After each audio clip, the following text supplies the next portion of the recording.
Next जो concept हम लोग डिस्कस करने जा रहे हैं वो है गॉस लॉ। तो फाइनली हम लोग गॉस लॉ पे आ ही गए। गॉस साहब ने जो अपना लॉ दिया है वो फ्लक्स के बारे में है, इसलिए पहले तो फ्लक्स किसको कहते हैं इसको समझ लिया जाए, है ना। चलिए एक चीज देखते हैं। मान लिया जाए कि ये कोई एरिया है ना, और इस रीजन में फील्ड भी है।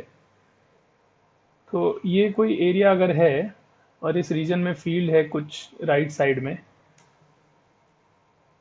इसको पहले ऐसे बना लेते हैं, हटा लेते हैं। चलिए इस रीजन में राइट साइड में फील्ड है, तो इस एरिया में से भी फील्ड लाइंस क्रॉस करके ऐसे निकल रही होंगी, है ना।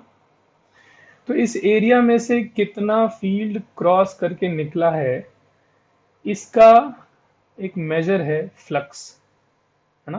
तो इलेक्ट्रिक फ्लक्स एक डिफाइंड क्वांटिटी कैसे डिफाइन किया गया, तो कहा गया कि किसी एरिया में से कितना फील्ड क्रॉस करके निकला है उसका एक मेजर होगा इलेक्ट्रिक फ्लक्स।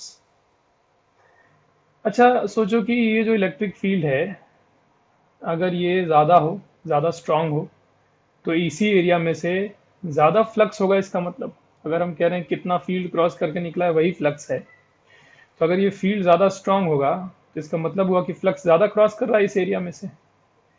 या कोई कहे कि फील्ड उतना ही है, एरिया ज़्यादा बड़ा है, ये जो एरिया है और बड़ा ले लें, और बड़ा एरिया ले लेंगे तो ज़्यादा फ्लक्स हो जाएगा, ज़्यादा फील्ड उसमें से क्रॉस करके निकल जाएगी। नहीं, फील्ड का स्ट्रेंथ कांस्टेंट रख के अगर एरिया बढ़ा दें तो भी ज़्यादा फ्लक्स कहा जाएगा, और एरिया उतना ही रखें और फील्ड का स्ट्रेंथ बढ़ा दें तो भी कहेंगे कि ज़्यादा फ्लक्स क्रॉस कर रहा है ना। तो कैसे डिफाइन किया गया, बोले कि चलो फ्लक्स को ऐसे लिखा जाएगा। हम लोग फ्लक्स को पहले तो फाई से डिनोट करते हैं। तो डी फाई, अगर छोटा सा एरिया है तो डी फाई लिख दे रहे हैं इसको, है ना। तो अभी के लिए चलो इसको फाई ही लिखते हैं। मान लो इस पूरे एरिया में से फ्लक्स इतना है फाई, तो कैसे डिफाइन किया गया, बोला कि इन दोनों का प्रोडक्ट किया जाएगा। फील्ड स्ट्रेंथ कितना है और एरिया कितना है, इन दोनों का प्रोडक्ट कर दिया जाए। ई इंटू ए, इसको फ्लक्स कहा गया, है ना। तो ऑब्वियसली अगर फील्ड ज़्यादा होगा इसी एरिया में से तो ज़्यादा फ्लक्स आएगा, या एरिया को बढ़ा दें तो भी फ्लक्स बढ़ जाएगा, नहीं। तो कहा गया कि इस प्रोडक्ट को हम लोग फ्लक्स कहा जाएगा, इलेक्ट्रिक फ्लक्स। अच्छा ये काफ़ी कुछ वैसा ही है जैसा 11th में जब फ्लूइड मैकेनिक्स पढ़ते थे हम लोग। तो एक होता था रेट ऑफ फ्लो, वॉल्यूम का रेट ऑफ फ्लो, मतलब किसी क्रॉस सेक्शन में से कितना लिक्विड का volume per unit time cross करके निकल रहा है ना, एक रेट ऑफ फ्लो होता था। तो उसको हम लोग कैसे लिखते थे, उसको हम लोग लिखते थे ए इंटू वी, याद है, A1 V1 A2 V2 लिखते थे ना, ए इंटू वी। तो वी है कितने वेलोसिटी से क्रॉस कर रहा है फ्लूइड, और ए था एरिया ऑफ क्रॉस सेक्शन। तो इक्वेशन ऑफ कंटिन्यूटी में ये चीज आया था A1 V1 A2 V2। तो ए इंटू वी जो होता था वो होता था कि कितना फ्लूइड क्रॉस करके निकल रहा है किसी एरिया में से। उस तरह से ए इंटू ई यहाँ जो लिखा हुआ है, ए इंटू ई, ये है कि कितना फील्ड क्रॉस करके निकल रहा है किसी एरिया में से, इसको फ्लक्स कहा गया। लेकिन इसको थोड़ा सा और एक और इस तरह से भी समझा जाए कि मान लीजिए ये अगर कोई एरिया है, ये कोई एरिया हो गया, मान लीजिए कि यहाँ पर इस रीजन में जो फील्ड है उस एरिया के पैरेलल फील्ड हो, ऐसा फील्ड हो। एरिया जो है ये तो एक सरफेस होता है ना एरिया, इसके पैरेलल अगर फील्ड हो इधर की तरफ, तो इसको तो नहीं कहेंगे, इसको तो नहीं कहा जाएगा कि ये फील्ड जो है इस एरिया में से क्रॉस करके निकल रहा है। ये तो एरिया के पैरेलली टेंजेंशियली चले जा रहा है, क्रॉस तो कर नहीं रहा है इस एरिया में से कि इधर से एंटर करे उधर से निकले। ऐसा हो तो अलग बात है, ये तो क्रॉस करके निकल रहा है ऐसा चीज नहीं, जैसे ये वाला था, ये एक तरफ से आएगा इधर से निकलेगा। लेकिन अगर टेंजेंशियल फील्ड होगा तो उसको क्रॉस करना तो नहीं कहेंगे। तो इस केस में अगर कहा जाए कि कितना फ्लक्स है, तो इस केस में फ्लक्स जीरो लिखा जाएगा। इस वाले केस में कोई फ्लक्स नहीं है, मतलब कोई फील्ड इस एरिया को क्रॉस करके नहीं निकल रहा है ना। तो अब इन दोनों बातों को अगर मिला के फाइनल रिजल्ट सोचा जाए तो देखो क्या है, फ्लक्स कैसे लिखा जाएगा हम लोग। मान लीजिए फिर से एक एरिया बनाते हैं, ये कोई एरिया है और मान लीजिए यहां पर फील्ड इस डायरेक्शन में है ना। तो इस फील्ड का एक कंपोनेंट होगा जो सरफेस के टेंजेंशियल होगा और एक कंपोनेंट होगा जो सरफेस के नॉर्मल होगा, है कि नहीं। अगर मान लेते हैं ये एंगल अगर थीटा हो तो ये जो कंपोनेंट है इधर की तरफ ई कॉस थीटा, ई कॉस थीटा वो इस सर एरिया के नॉर्मल डायरेक्शन वाला कंपोनेंट है फील्ड का, और इधर की तरफ जो आएगा ई साइन थीटा वो एरिया के टेंजेंशियल वाला कंपोनेंट होगा। तो जैसे अभी हम लोग डिस्कस कर रहे थे कि फील्ड जब सरफेस के टेंजेंशियल होगा तो उसको हम लोग क्रॉस करके निकलने वाला फील्ड तो मानेंगे नहीं, तो उस केस में फ्लक्स जीरो होगा।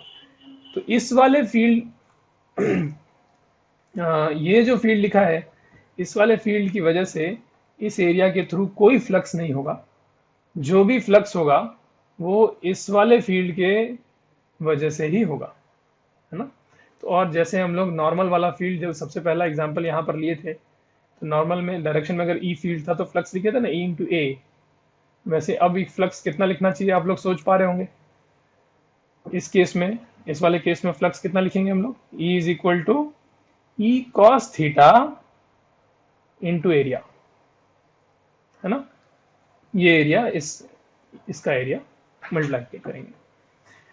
तो फाइनली इसको आप देखो कैसे लिख रहे हैं, this is equal to E into A into cos theta हो गया,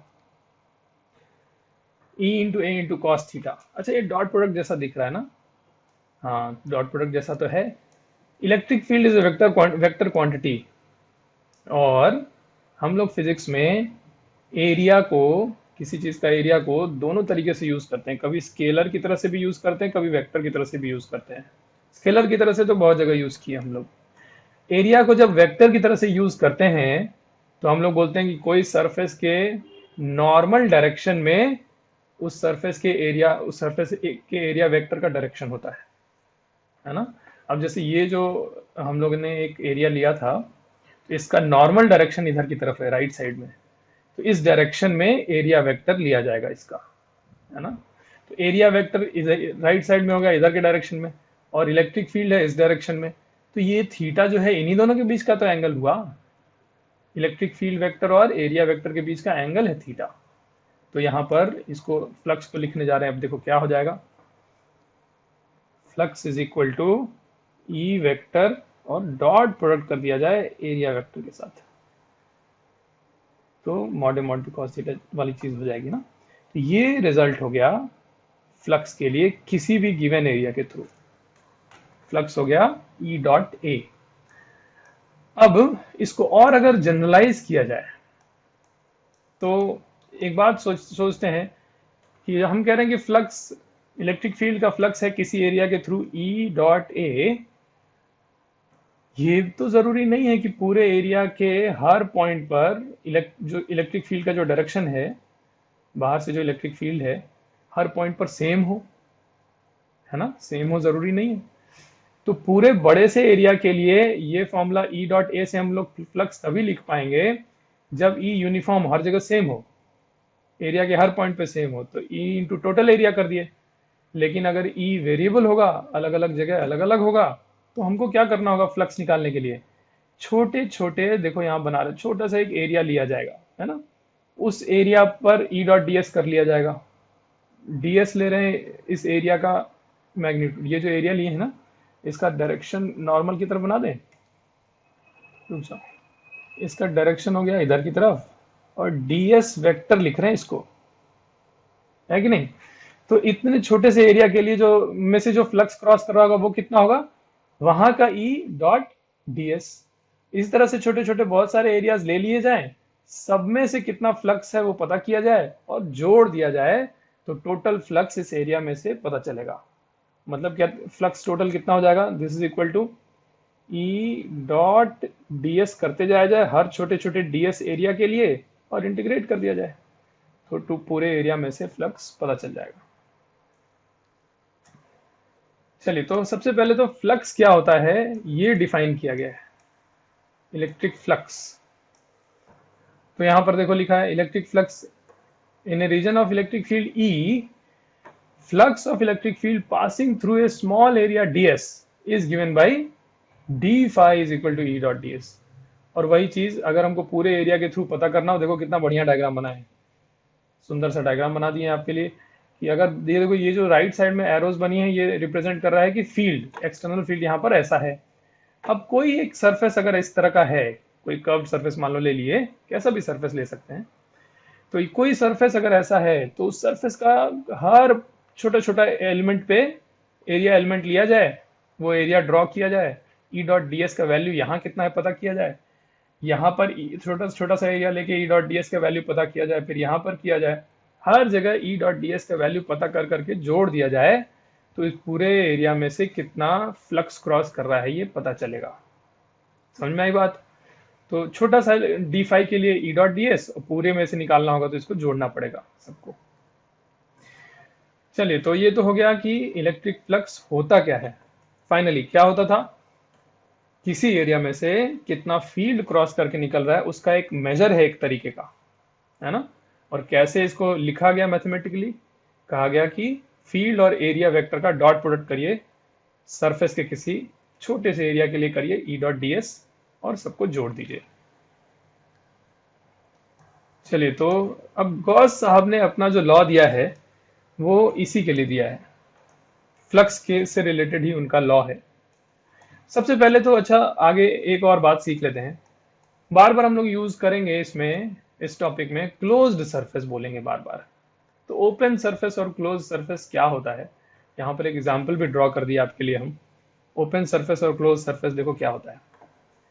ये एक हेमिस्फेयर है जो खाली है और ऊपर से इसका ढक्कन बंद नहीं किए, तो ये भी एक, इसका जो सरफेस है ये एक ओपन सरफेस कहलाएगा। और ये देखो ऊपर से ढक्कन भी लगा दें अगर, तो ये क्लोज्ड सरफेस हो गया। क्लोज्ड सरफेस तब कहेंगे हम लोग किसी सरफेस को अगर वो सरफेस अपने अंदर कोई वॉल्यूम को बाउंड करता हो, अपने अंदर कोई वॉल्यूम इनक्लोज कर लेता हो। अब जैसे ये जो है ये अपने अंदर कोई वॉल्यूम को इनक्लोज नहीं कर रहा है, खुला हुआ है, और ये वाला जो है ये बंद कर रहा है, अपने अंदर एक वॉल्यूम को इनक्लोज कर ले रहा है। यही डिफरेंस है क्लोज सरफेस और ओपन सरफेस में। जैसे ये जो अभी सरफेस यहां बना हुआ है ये एक ओपन सरफेस है ना। यही अगर स्फेयर पूरा कर दें, ये पूरा स्फेयर होता तो ये क्लोज्ड सरफेस होता। क्लोज सरफेस का एग्जांपल एक जैसे स्फेयर तो हो ही गया, क्यूब है, क्यूबॉइड है, ये सारे क्लोज्ड सरफेस होते हैं ना, ये कोई ना कोई एरिया, कोई ना कोई वॉल्यूम बाउंड कर रहे होते हैं। अब जैसे सिर्फ एक ये एरिया हो गया, ये क्लोज्ड नहीं है, ये कोई वॉल्यूम बाउंड नहीं कर रहा है अपने अंदर, है ना, बस ये एक एरिया है, सरफेस है। लेकिन यही अगर स्फेयर होता तो वो अपने अंदर एक वॉल्यूम बाउंड कर रहा होता, इसलिए उसको क्लोज्ड सरफेस बुलाएंगे। कुछ नोट है क्लोज्ड सरफेस के बारे में, देखिए जरा। यहां पर कहा गया for a closed surface direction of DS vector, छोटा सा एरिया वेक्टर सरफेस पे कोई लिया जाए तो direction of DS vector is always taken emerging out of the volume, है ना। हमेशा जब डीएस लेंगे, अब जैसे कि ये क्लोज सरफेस है तो यहां पर अगर कोई डीएस वेक्टर लेंगे तो वो किधर की तरफ होगा, आउट ऑफ द वॉल्यूम, बाहर निकलता हुआ। ऐसा नहीं, ये नहीं सोचेंगे वॉल्यूम के अंदर जा रहा होगा डीएस वेक्टर, नहीं। यही इसका लिखने का ढंग है कि जब भी हम लोग डीएस वेक्टर लेते, एरिया वेक्टर लेते हैं क्लोज्ड बाउंड्री पर, तो बाहर निकलता हुआ लेते हैं। तो यहाँ पर अगर होगा तो बाहर की तरफ, मतलब इधर की तरफ। यहाँ अगर कोई लेंगे छोटा सा एरिया सरफेस पे तो वो बाहर की तरफ, इधर की तरफ उसका डायरेक्शन होगा, emerging out of the volume. फिर दूसरा है in case of A close surface flux is positive if field lines are emerging out of the volume and negative if they are emerging and they are entering the volume, है ना। कह रहे हैं कि मान लीजिए कि ये क्लोज सरफेस है, यहाँ कोई फील्ड भी हो, तो अगर किसी एरिया में से फील्ड लाइंस बाहर निकलते हुए दिख रही होंगी, यहाँ से इधर की तरफ अगर फील्ड होगा बाहर निकलता हुआ, तो एरिया वेक्टर भी तो हम लोग बाहर निकलता हुआ लिए और फील्ड वेक्टर भी बाहर निकलता हुआ होगा, तो डॉट प्रोडक्ट उनका पॉजिटिव आएगा, तो मतलब फ्लक्स पॉजिटिव आएगा। लेकिन अगर मान लीजिए फील्ड एंटर कर रहा है किसी एरिया में, क्लोज बाउंड्री ये है और इसके कोई एरिया एलिमेंट लिए यहां पर मान लो, और उस एरिया एलिमेंट में फील्ड एंटर कर रहा है, अंदर की तरफ जा रहा है फील्ड, तो एरिया वेक्टर तो बाहर की तरफ है और फील्ड जो है वो अंदर की तरफ है। तो एरिया और फील्ड का डॉट प्रोडक्ट नेगेटिव आ जाएगा देखो, तो इसका मतलब फ्लक्स नेगेटिव आ जाएगा। तो सेकंड पॉइंट में ये देखो है, in case of close surface flux is positive कब, जब फील्ड लाइंस बाहर की तरफ निकल रही होंगी क्योंकि एरिया वेक्टर बाहर की तरफ लिए हैं, और नेगेटिव कब होगा, इफ दे आर एंटरिंग, अगर फील्ड एंटर कर रहा हो एरिया में, क्योंकि एरिया वेक्टर तो बाहर की तरफ ही है। Third point, if field lines are parallel to a surface flux through the surface is zero. ये तो अभी थोड़ी देर पहले हम लोग बात कर ही रहे थे, किसी सरफेस के अगर पैरेलली फील्ड होगा, अगर जैसे ये ऊपर वाला जो सरफेस है इसके पैरेलल फील्ड हो जाए ऐसा, तब तो कोई फ्लक्स नहीं होगा, वो जीरो फ्लक्स माना जाएगा। क्यों? क्योंकि फ्लक्स क्या है कि कितना क्रॉस कर रहा है फील्ड, तो पैरेलल टेंजेंशियल फील्ड क्रॉस थोड़ी कर रहा होता है, वो तो इसके साथ साथ ऐसे टच करते हुए बस निकल रहा है, तो उस केस में फ्लक्स जीरो होता है।